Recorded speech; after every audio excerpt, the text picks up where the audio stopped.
My fiancée found out I'd quietly paid off my own house 6 weeks before our wedding because her mother called the county records office behind my back. That should have been the weirdest part of the day. It wasn't. The weirdest part was coming home from work and finding my fiancée, her parents, and a man I had never met sitting around my dining table with a folder labeled PRENUP STRATEGY. Nobody looked embarrassed. My fiancée, Megan, just pushed the folder toward me and said, "We need to make sure you don't hide anything else." I opened it. Inside was a list of my property, retirement accounts, estimated salary, and what they believed my landscaping business was worth. Some of the numbers were wrong. Some were frighteningly accurate. At the bottom of the second page, someone had written, "House should become marital property immediately after wedding." I looked up. The stranger finally introduced himself as a financial consultant hired by Megan's father. Then Megan's mother said something I still remember word for word. "Daniel, if you really love her, you shouldn't care whose name is on the house." I closed the folder. "You're right." Everyone relaxed. Then I added, "Which is why her name is never going on it." The wedding was supposed to happen in 43 days. By the end of that week, there wasn't going to be a wedding. My name is Daniel Ross. I was 37 when this happened, living outside Greenville, South Carolina. I own a commercial landscaping and irrigation company, not the kind that cuts suburban lawns. We handle apartment complexes, medical campuses, shopping centers, and HOA developments, irrigation installs, retaining walls, drainage correction, seasonal maintenance. We had 18 employees at the time and enough equipment that my yard looked like a small construction company. I started the business at 26. 1 truck, 1 trailer. A used zero-turn mower that overheated if you looked at it wrong. For the first 3 years, I worked 6 days a week and repaired equipment at night because replacing anything wasn't an option. My father had died when I was 19. My mother worked at a dentist's office and didn't have money to invest. So there wasn't a family loan. No inheritance, no silent partner, just work. By 32, I had 8 employees. By 35, 18. I wasn't rich in the way people imagine rich. I didn't own a boat, didn't wear expensive watches. I drove a 5-year-old Silverado with scratches down both sides. But I had very little debt. That mattered to me more than appearances. Megan didn't seem bothered by that when we met. She was 33, worked in pharmaceutical sales, and had the kind of personality that made strangers tell her personal things within 10 minutes. She was funny, quick, organized, very close to her family. Too close, as it turned out. We met at a charity 5K. Neither of us actually wanted to attend. My office manager had signed our company up as a sponsor. Megan's employer had done the same. She made fun of my running shoes. I made fun of the fact that she had driven to a 5K in heels and changed in the parking lot. We got coffee afterward. Then dinner. Then suddenly I was seeing her 4 nights a week. The first year was easy. Megan had her own apartment. I had my house. We made good money separately and didn't argue about finances. Her parents, Richard and Linda, were polite to me. Richard had spent his career in commercial banking. Linda sold luxury real estate. Money was basically the family sport. Dinner conversations involved mortgage rates, investment returns, houses someone had flipped, and which cousin was wasting potential. I mostly listened.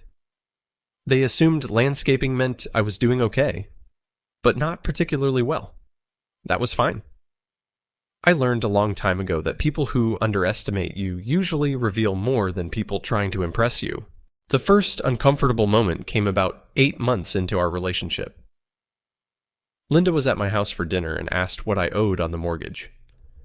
Not whether I had one. How much? I laughed. Not much, she smiled. That's not a number. I changed the subject. Later, Megan told me her mother thought I was overly private. She's just curious. She can stay curious. Megan laughed then. At least I thought she did. About a year later, we got engaged. Nothing dramatic. I proposed during a weekend in Charleston. Megan cried, called her parents. Linda immediately started discussing venues before we had even finished dinner. That should have warned me. Wedding planning became a family project. Mostly Linda's project. Guest list, venue, flowers, photographer. She had opinions about everything. I didn't mind at first. I cared about marrying Megan. I didn't care what colored napkins people used while watching it happen. Then finances started creeping into wedding conversations. Richard asked whether Megan and I planned to combine accounts. I said, probably not entirely. He frowned. That gets messy. I like separate operating accounts. You're not business partners. I smiled. Exactly. He didn't. A week later, Megan asked whether I trusted her. We were sitting on my back porch. Of course. Then why don't you want joint finances? I didn't say no, joint finances. I said, I don't want everything combined. Why? Because we both existed before we met. She stared at me. That sounds like preparing for divorce. No, it sounds like avoiding fights over every purchase. She got quiet. Then said her parents had always combined everything. I knew that wasn't true. Richard had mentioned 3 separate investment accounts in his own name during dinner 2 weeks earlier. I didn't point it out. I should have. Instead, I let it go. That became a pattern. The next issue was the house. Megan moved in 6 months before the wedding. My house was modest. 3 bedrooms, 2 baths, about half an acre. I had bought it during the worst year of my business because the seller needed a quick close. I renovated almost everything myself. New kitchen, new roof, back deck. I installed irrigation, obviously. Megan liked the house at first. Then Linda started calling it Daniel's house. Not your home, not the house. Daniel's house. One Sunday after brunch, Megan said, "Maybe we should refinance after the wedding." Why? To put me on the mortgage. The mortgage is almost gone. Then put me on the deed. That caught my attention. Why? Her expression changed. Because I'll be your wife. That doesn't answer the question. She got irritated. Because I'm living here. You're also not paying the mortgage, I offered. No, you offered to split utilities. Fine. Then I'll pay half. Of what? She didn't know. Because she didn't know what the payment was? Nobody did. I had been making extra principal payments for years. At that point, I owed less than $20,000. I planned to pay it off before the wedding. Not because of Megan. Because I had always wanted to own my home outright by 40. I was ahead of schedule. I didn't tell her. That turned out to matter. 6 weeks before the wedding, I made the final payment. 20 minutes afterward, I sat alone in my truck outside the bank and looked at the confirmation. Mortgage balance, $0. It felt better than buying the place. No party, no social media post. I bought myself a steak on the way home. That was my celebration. 2 days later, Linda called Megan. I was standing in the kitchen when Megan suddenly said, "What do you mean he paid it off?" I stopped. She looked at me, then walked into the bedroom with the phone. An hour later, she came back downstairs furious. "You paid off the house." "Yes." "When?" "Tuesday." "And you weren't going to tell me?" "I just did." "Mom found out first." That bothered me. "How did your mother find out?" Megan crossed her arms. "She checked the property records." "Why?" "She was looking at the title." "Why?" Silence. I set down the glass I was holding. "Why was your mother checking my title?" "She wanted to understand how things were structured." What things? The house? My house. Her eyes narrowed. See? You always say that. Because it is. I'm moving my entire life into this marriage. You already live here. That's not the point. Then what is? She walked away. We didn't finish the conversation. 3 days later, I came home early because a storm canceled 2 job sites. There were 4 cars in my driveway. Megan's, Richard's, Linda's, and a black BMW I didn't recognize. When I walked inside, they were all at my dining table. The stranger had a laptop open. Linda had printed documents spread across the table. Megan looked nervous. Richard looked annoyed that I was home. That told me everything before anyone spoke. What's going on? Megan stood. We were going to talk to you tonight. About what? The stranger closed his laptop halfway. Richard answered. Financial planning. In my house? Linda corrected me immediately. Your future marital home. There it was. Again. I walked to the table. The folder was sitting directly in front of my chair. PRENUP Strategy. I opened it.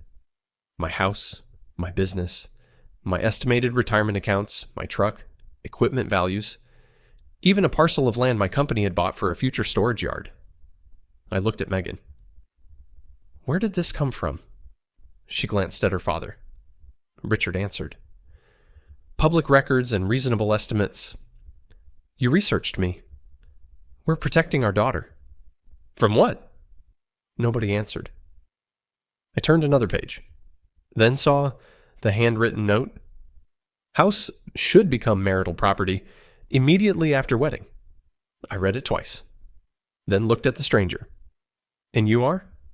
Howard Pierce. He offered his hand. I didn't take it. Financial planning consultant. For who? Richard retained me. About my marriage?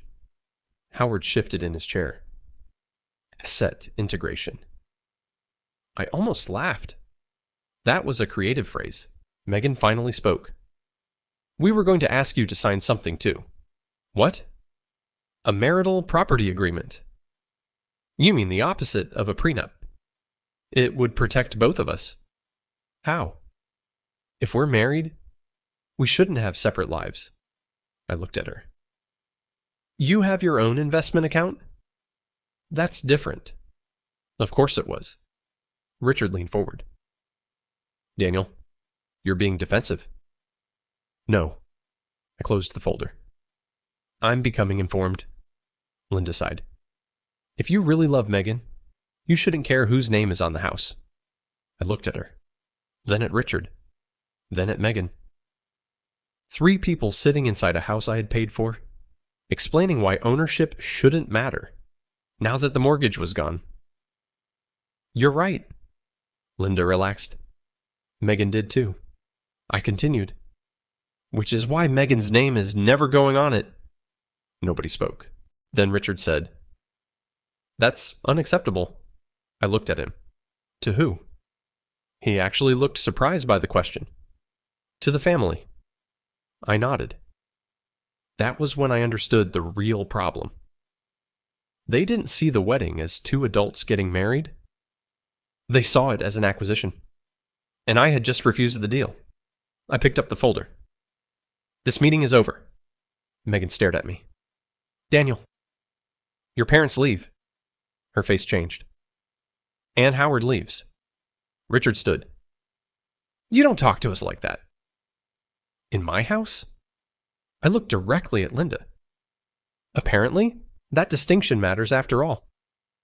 Howard packed first. Smart man. Richard followed. Linda waited near the door like she expected Megan to come with them. She didn't. Not immediately. Once their cars were gone, Megan stood in the living room with her arms crossed. You embarrassed me. I stared at her. You held a financial meeting about my property without me? It was supposed to help. You gave them my business information. My dad knows how to value companies. That wasn't the question. She looked away. I felt my stomach tighten. How much did you give him? Nothing private. Megan. Just general numbers. What numbers? Revenue. Equipment. Payroll range. I went completely still. Those were not general numbers. Where did you get payroll? Her silence answered before she did. My office laptop. She had used my computer. The one I sometimes brought home. The one connected to my company files. Did you copy anything? No. Did your father? I don't know. That was the wrong answer. I walked toward the kitchen and picked up my phone. Who are you calling? My IT company. Her expression changed. Oh my God. Yes. She laughed bitterly. You don't trust me. I looked at her. Not anymore. The words came out calmer than I expected. That was the part that scared both of us. Because once I said them, I knew they were true. The wedding was 43 days away. The invitations were sent. The deposits were paid. 200 people expected to watch us get married. But as I listened to the IT technician explain how to remotely revoke every device connected to my company server, I wasn't wondering whether Megan and I could get through one argument. I was wondering why her family wanted access to my financial information badly enough to search county records, open my work computer, and hire a consultant before I even knew there was a negotiation. Then the technician stopped talking. Daniel? Yeah? I found something. What? There was a large download from your accounting folder last Thursday. I looked at Megan. She looked away. How large? Pretty much everything. Payroll, tax returns, customer contracts, equipment debt, bank summaries, all copied to an external drive. I asked the only question that still mattered. Can you tell whose drive? The technician paused. No. But I can tell you when it happened. He gave me the timestamp. Thursday, 8:14 p.m. I remembered exactly where I had been. At dinner with Megan's parents. At their house. Which meant, while I was sitting across the table from Richard talking about wedding guests, someone had been inside my house copying my company's financial records. The technician sent me the access log, while Megan was still standing 10 feet away. I read the timestamp again. Thursday, 8:14 p.m. The download lasted 11 minutes. Almost every sensitive folder connected to the business had been copied. Tax returns, payroll summaries, major client agreements, vehicle financing, equipment schedules, insurance policies. Even the valuation report my accountant had prepared when we renewed our commercial line of credit. I looked at Megan. Who was here Thursday night? She didn't answer. Megan, my mom stopped by. That was not the answer I expected. Why? She said she needed to pick up some wedding samples. Was she alone? A pause. No. Who was with her? Howard. The financial consultant. Of course. I sat down slowly. You let your mother and a financial consultant into my house while we were at dinner with your father. It wasn't like that. What was it like? They were only supposed to look at the property documents. What property documents? The deed. Which is public. I know. Then why were they inside my office? Megan looked toward the hallway. I didn't know they were going into the office. That was possible. It was also not comforting. So you gave them access to the house? Yes. Did you give them my laptop password? No. Then how did they get in? She looked away again. I knew that look by then. It meant there was another layer. What? You use the same code sometimes. I felt my jaw tighten. What same code? The garage keypad. I stared at her. My company laptop PIN was 6 digits. So was the garage code. They were not the same. But years earlier, when I first moved into the house, they had been similar enough that Megan had once joked about it. Did you tell them my PIN? No. Did you tell your mother what it might be? I don't remember. That was worse than a yes. I called Melanie Foster, the attorney who handled most of my company contracts. She answered from home. I explained everything. When I finished, she said, "Do not accuse them of theft yet. I have a download log. You have unauthorized access." That sounds like theft. It might become more than that. What do I do? Preserve the laptop. Shut down remote access. Change every credential. And do not delete anything. I looked at Megan.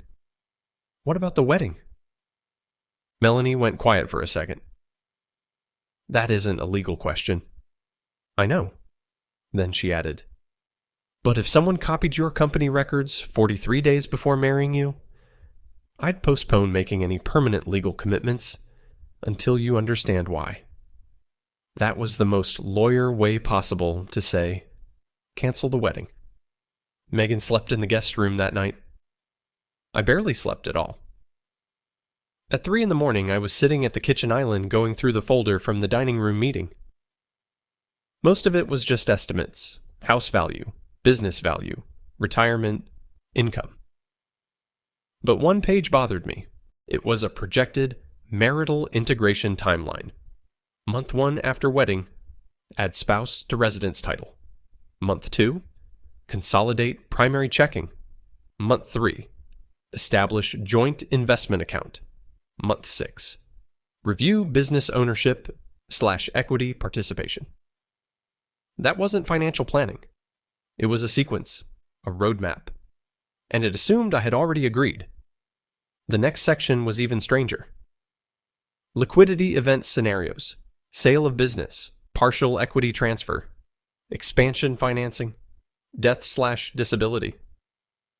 I stopped reading. Death/disability. Maybe it was normal planning language. Maybe Howard used the same template for every client. Still, seeing it printed inside a folder, created about my assets, without my knowledge felt different. I took pictures of every page. Then I found one handwritten note near the back. Richard's writing. I recognized it from birthday cards. Need Daniel to see this as family protection, not division. Megan can push emotional angle. I read that line 3 times. That was the moment the wedding stopped feeling complicated. It started feeling transactional. The next morning, I met Melanie at my office before anyone else arrived. Our IT contractor joined by video. He had already analyzed the laptop. Good news first, he said. No malware. No remote access installed. Nothing persistent. What's the bad news? The external drive copied approximately 18 gigabytes. Melanie leaned forward. What folders? Everything Daniel mentioned and several archive folders. Can you identify the drive? Not directly. But the laptop records the manufacturer ID. He gave us a string of characters. Does that help? Maybe. He explained that some branded encrypted drives register a unique hardware identifier. If Howard or Linda had used the same drive elsewhere on a managed network, there was a chance it could be matched. Not likely. Possible. Then he said something else. There was also a search history on the laptop. I frowned. What searches? He shared his screen. Minority shareholder rights, South Carolina. Spousal ownership, privately held. LLC, business, valuation, divorce, premarital company, appreciation, forced, buyout, closely held business. Melanie stopped taking notes. When were these searches? Thursday night. I felt my stomach sink. Megan had insisted this was about protecting both of us. Someone had been searching how to claim them part of my company. Before the wedding. I called Megan from the conference room. She answered immediately. Are you coming home? Did you know they searched ownership rights on my laptop? Silence. Then, what? Thursday night. I didn't. I listened to her breathing. You're sure? Yes. She sounded genuinely surprised. For the first time, I believed her without hesitation. That didn't clear her. It just changed the problem. Did your parents tell you Howard was researching business ownership? No. Did they tell you anything about trying to get equity in Ross Grounds? They said, after marriage, we should discuss making me financially secure. That's not the same thing. I know. Her voice got quieter.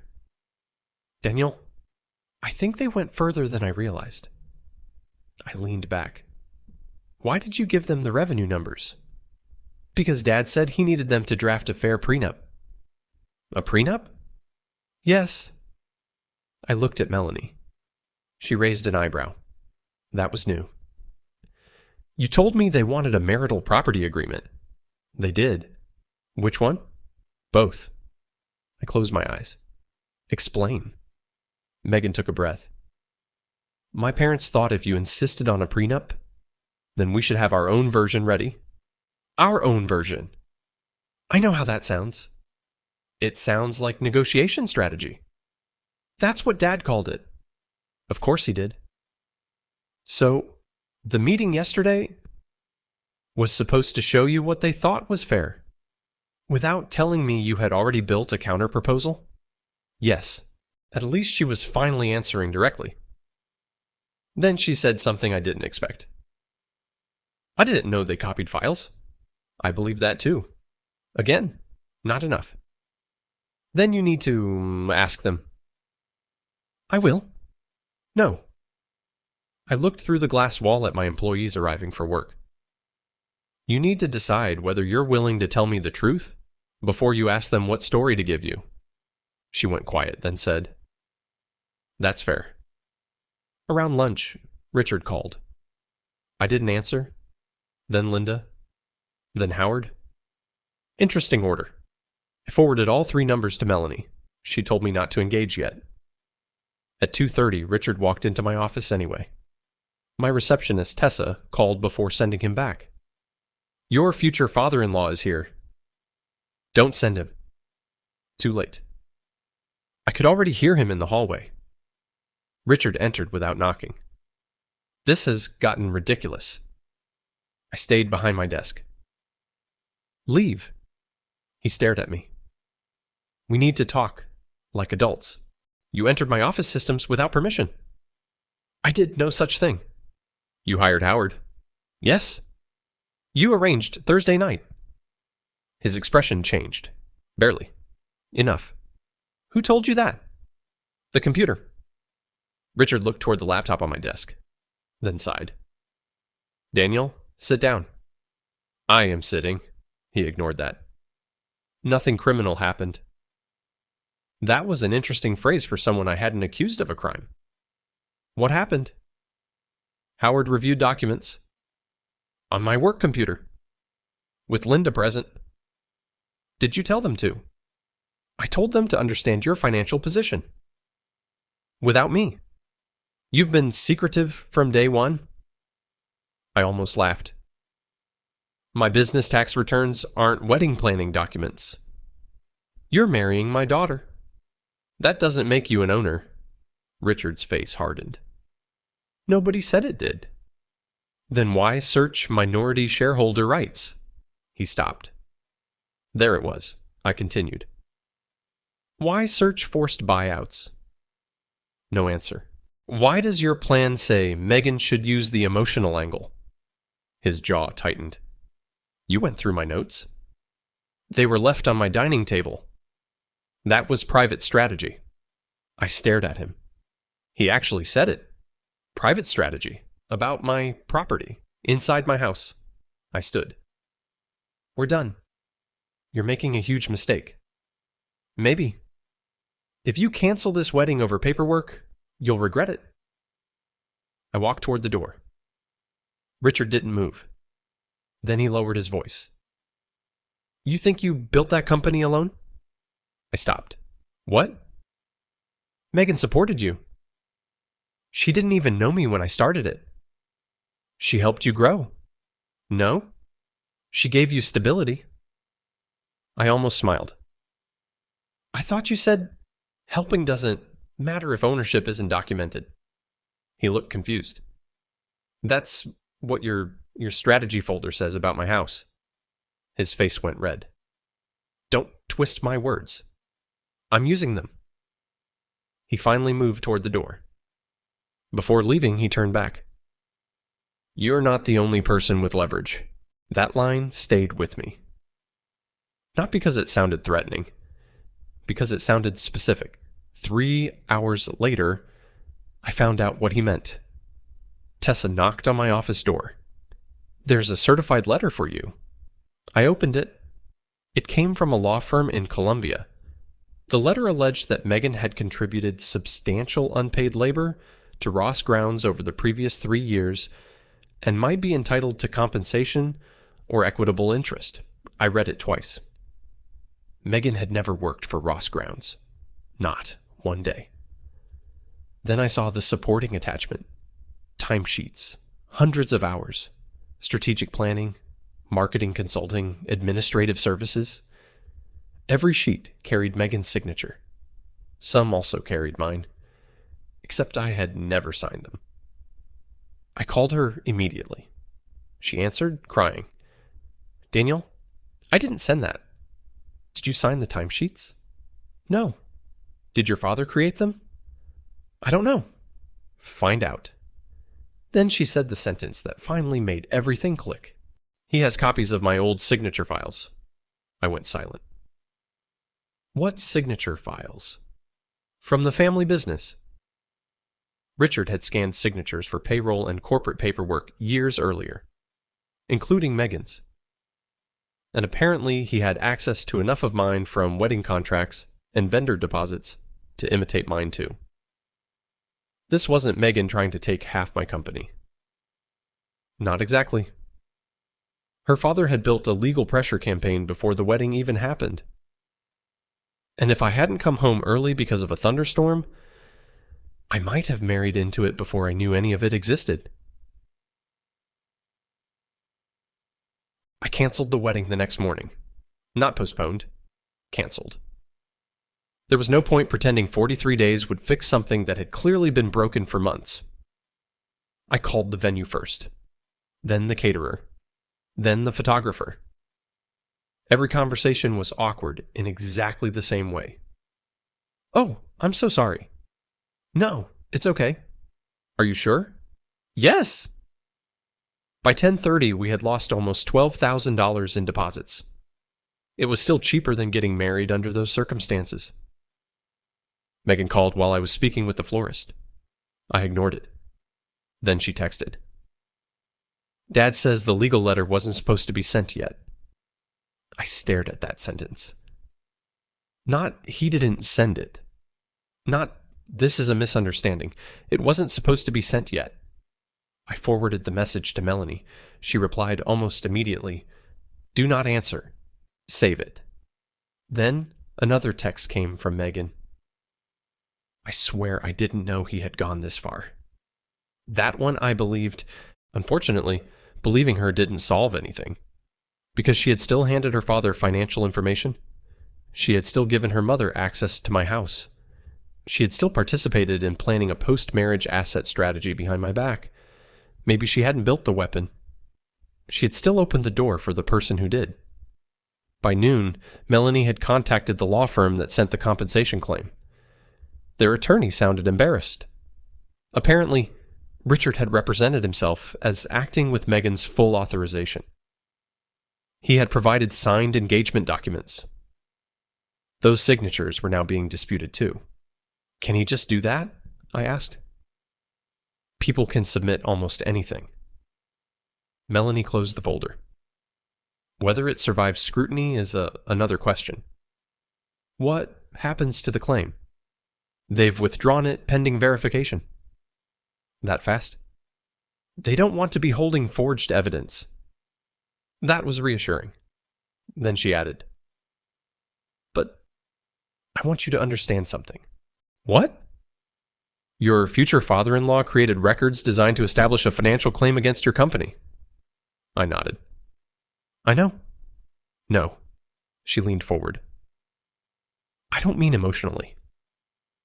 He created evidence. That's a different level. That landed. Richard hadn't just been aggressive. He had prepared paperwork to make something false look true. And he had apparently expected to use it only if I refused whatever deal he wanted after the wedding. Backup leverage, family style. Megan came to the house that evening. She didn't use her key. She knocked. That mattered more than I expected. I opened the door, but didn't move aside. She looked exhausted. Her eyes were swollen. "Can we talk?" "Here." She glanced toward the driveway. "On the porch?" "Yes." She nodded. For the next 20 minutes, she told me everything. At least I think she did. It started 6 months earlier. Linda had asked Megan whether we had discussed a prenup. Megan said no. Her mother told her that was irresponsible. Then Richard became involved. He said business owners routinely protected themselves while leaving spouses exposed. He told Megan that because my company existed before we met, I could theoretically divorce her 10 years later, and she would walk away with almost nothing. That wasn't accurate, but it scared her. "What did you ask me?" I said. "I didn't." "Why?" She looked down. "Because Dad said you'd immediately get defensive?" I laughed once.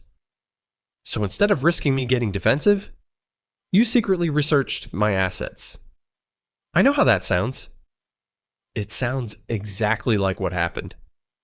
She wiped her face. "Dad said we needed facts before talking to you." "What facts?" "How much the company was worth. How much equity was in the house. What I'd be entitled to. Before we were even married?" "Yes." I leaned against the porch railing. "And Howard?" "Dad brought him in 2 months ago." "Did you meet him before the dining room meeting?" "Yes." "How many times?" 3. That hurt more than I expected. 3 separate meetings. While I was ordering wedding invitations, planning a honeymoon, standing in stores comparing suits. "What did you discuss?" "Financial security." Meaning ownership. Eventually, I looked at her. She corrected herself. "Yes, ownership." She started crying again. "I never wanted your whole company." "I know. I just didn't want to feel stupid if something happened." "What did you want?" She took a long breath. "Part of the house." "And?" "Some kind of protection if your company kept growing." "How much?" She hesitated. "Megan." Dad suggested 20%. I stared at her. 20% of Ross Grounds. A company currently worth several $1,000,000. A company she had never worked for. Did that sound reasonable to you? At first. Why? Because I thought marriage meant everything became ours. That isn't marriage. I know that now. No. I kept my voice calm. You know, I disagree. That's not the same thing. She looked at me. For once, she had no response. Then I asked the question I'd been avoiding. Why were you okay with them copying anything from my computer? I wasn't. You let them into the house. I thought they were checking property records and drafting language. Why not do that from their own office? I didn't think about it. Exactly. She didn't think about it. Because in her family, Richard's access was treated like a normal extension of hers. Her father wanted information, so information became available. No one stopped to ask whether it belonged to him. What about the timesheets? I swear I had never seen them. I believe you. She looked relieved. I continued. That doesn't fix the rest. The relief disappeared. I know.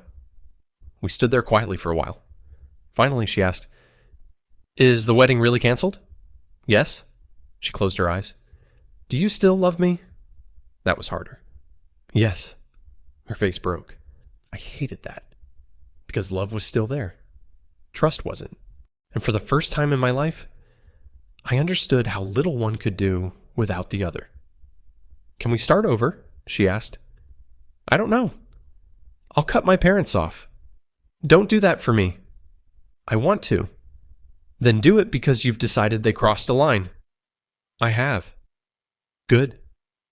I looked toward the house. But that doesn't mean we get married next month. She nodded slowly. What does it mean? It means we stop planning a wedding. And we figure out whether there's still a relationship underneath it. That was all I could offer. She accepted it, at least that night. The next morning, Richard showed up at my office again. This time, Tessa didn't let him pass reception. He refused to leave, so I walked out. He was standing beside the front desk holding another folder. You've poisoned her against us. I almost admired how quickly he had made himself the victim. I canceled my wedding because you forged documents. Allegedly. Interesting word. You don't know what was forged? My signature. You signed dozens of wedding documents in our presence. So? Your signature was available? I stared at him. He realized what he had just admitted. Not a confession. Close enough to make his lawyer unhappy. I said, leave. This affects my daughter. You affected your daughter. You're throwing away a good woman because you're obsessed with control. That one almost got me. Then I remembered the spreadsheet, the searches, the fake timesheets. You were preparing to force a business claim against me. I was preparing to protect Megan. By fabricating work she never did? His face tightened. You don't understand family wealth, I laughed. No, I understand mine. Then he said something that finally explained everything. You think because you built a company, you're special. I looked at him. That's what this is about? People like you get arrogant when money comes fast. Fast? I thought about 11 years of Saturdays. Broken equipment. Missed vacations. Payroll weeks where I paid employees before myself. Richard continued. You're marrying into a family that understands assets. I nodded. And apparently that family believes marriage is an acquisition strategy. He stepped closer. You'll regret humiliating us. I looked toward Tessa. Call the police if he doesn't leave. Richard stared at me for several seconds, then finally walked out. As he reached the door, he turned. This isn't finished. I didn't answer, because he was right. It wasn't. 3 days later, Melanie called me into her office. She had the forensic report from the external download. They still couldn't identify the exact drive, but they found something better. One of my company files contained a hidden tracking link inserted months earlier during a cybersecurity audit. When copied and opened on another internet-connected device, it logged the connection. The file had been opened twice after the Thursday night download. First location, Howard Pierce's consulting office. Second, Richard and Linda's home network. That was enough to stop pretending. Howard had opened my confidential business files. Then someone at Richard's house opened them again. Melanie had already sent preservation notices. Meaning, they can't legally destroy anything relevant now. What do you think they have? Emails, notes, draft agreements, maybe correspondence with the law firm. She paused. And possibly evidence explaining why Richard wanted your company records in the first place. I thought we knew. To pressure me into giving Megan equity. Maybe. I didn't like that answer. What else? Melanie slid one more document toward me. It was an email we had received through the law firm after they withdrew the compensation claim. The sender was Howard. The recipient was Richard. Subject line, post-marriage leverage. I read the first paragraph, then stopped. Because the plan had never been simply to add Megan to the house, Richard had calculated that if I transferred even a small ownership percentage of Ross Grounds after marriage, it could create a future argument that the company had been converted into a shared marital asset. Below that was another line. Once equity is transferred, Daniel loses the ability to keep the business fully separate. I looked at Melanie. So they wanted one small transfer. Yes. Then use that to argue for more later. Potentially. I stared at the email. The house, the business, the joint accounts, the timeline.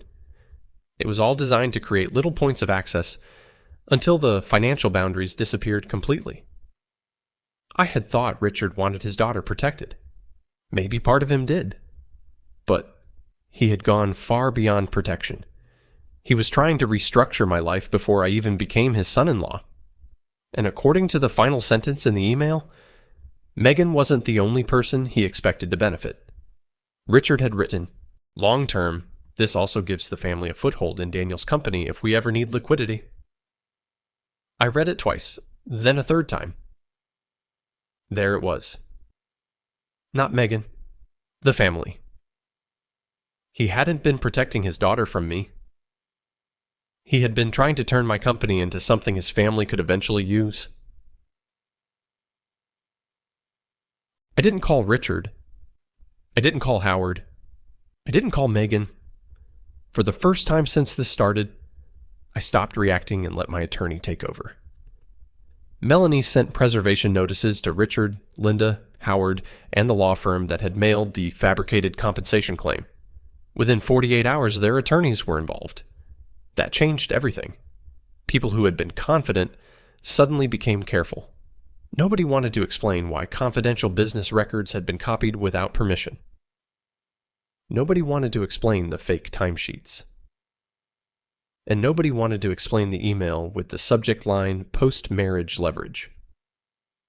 A week later, Howard Pierce requested a settlement meeting. Not because he represented me. Because he represented himself. His attorney had apparently advised him that opening confidential company files obtained through questionable means was a problem he didn't want a judge examining. We met in Melanie's conference room. Howard looked nothing like the polished consultant from my dining room. His confidence had shrunk considerably. He folded his hands on the table. I made assumptions. Melanie looked at him. About what? I believed Richard had authority. Authority to access Mr. Ross's company records? He represented that Daniel intended full financial transparency before marriage? I laughed quietly. That's not the same thing. No. Howard nodded. It isn't. Melanie slid a printed copy of the tracking report across the table. You opened confidential accounting files. Howard looked at it. I did. Twice. Yes. Then they were opened again from Richard's residence. I didn't know that. Maybe he didn't. Maybe he did.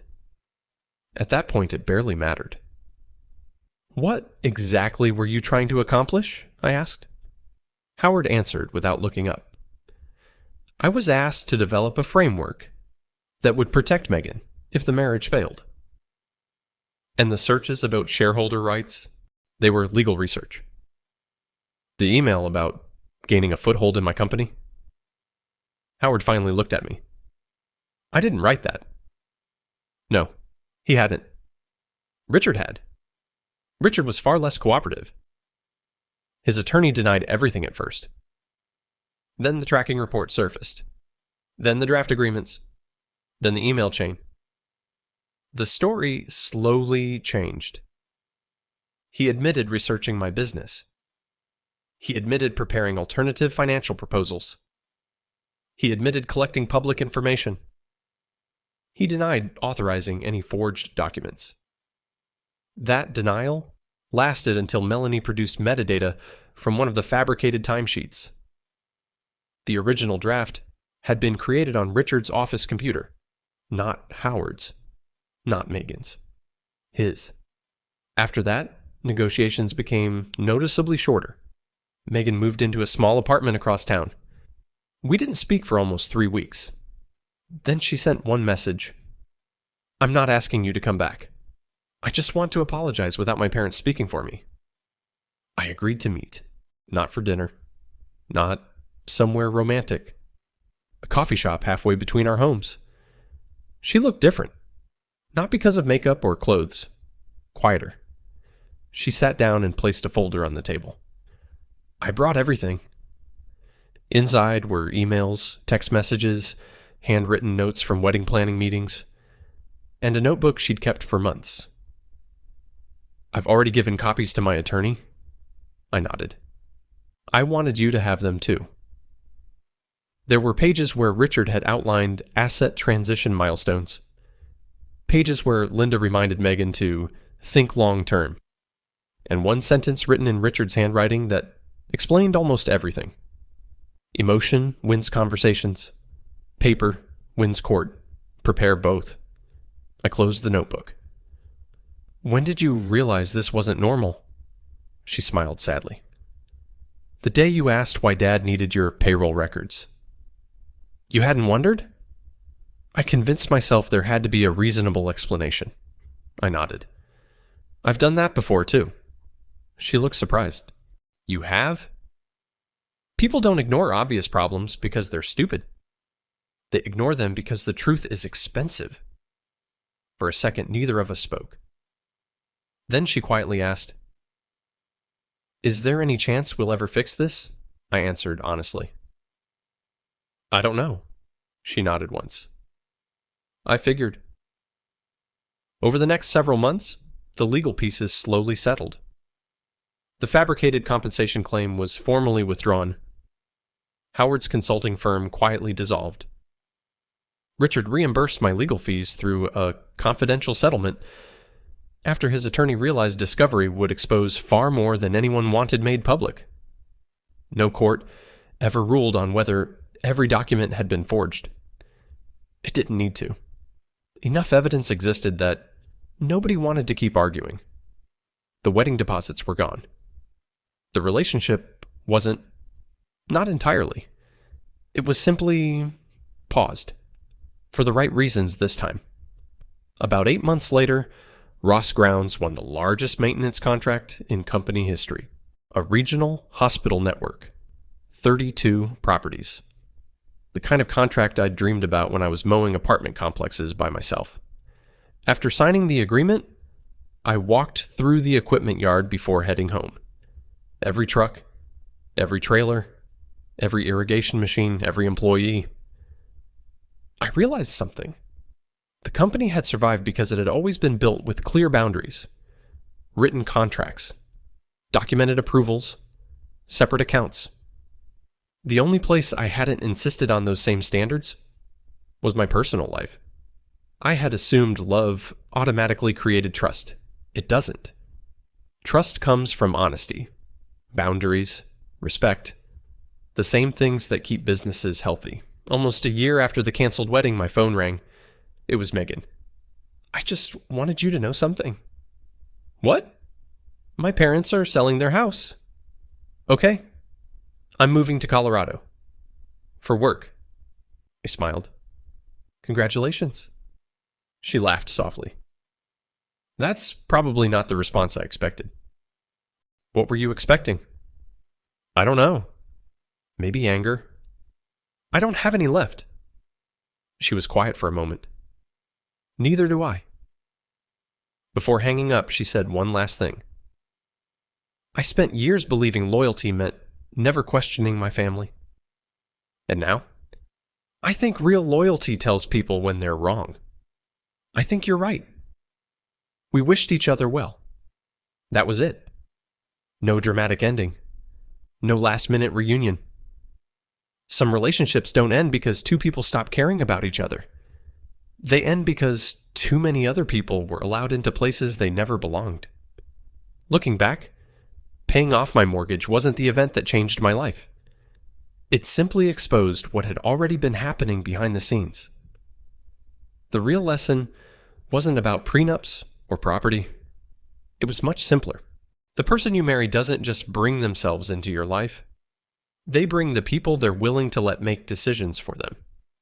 And if someone else is negotiating your future, before you've even said, I do, the wedding isn't the beginning of your problems.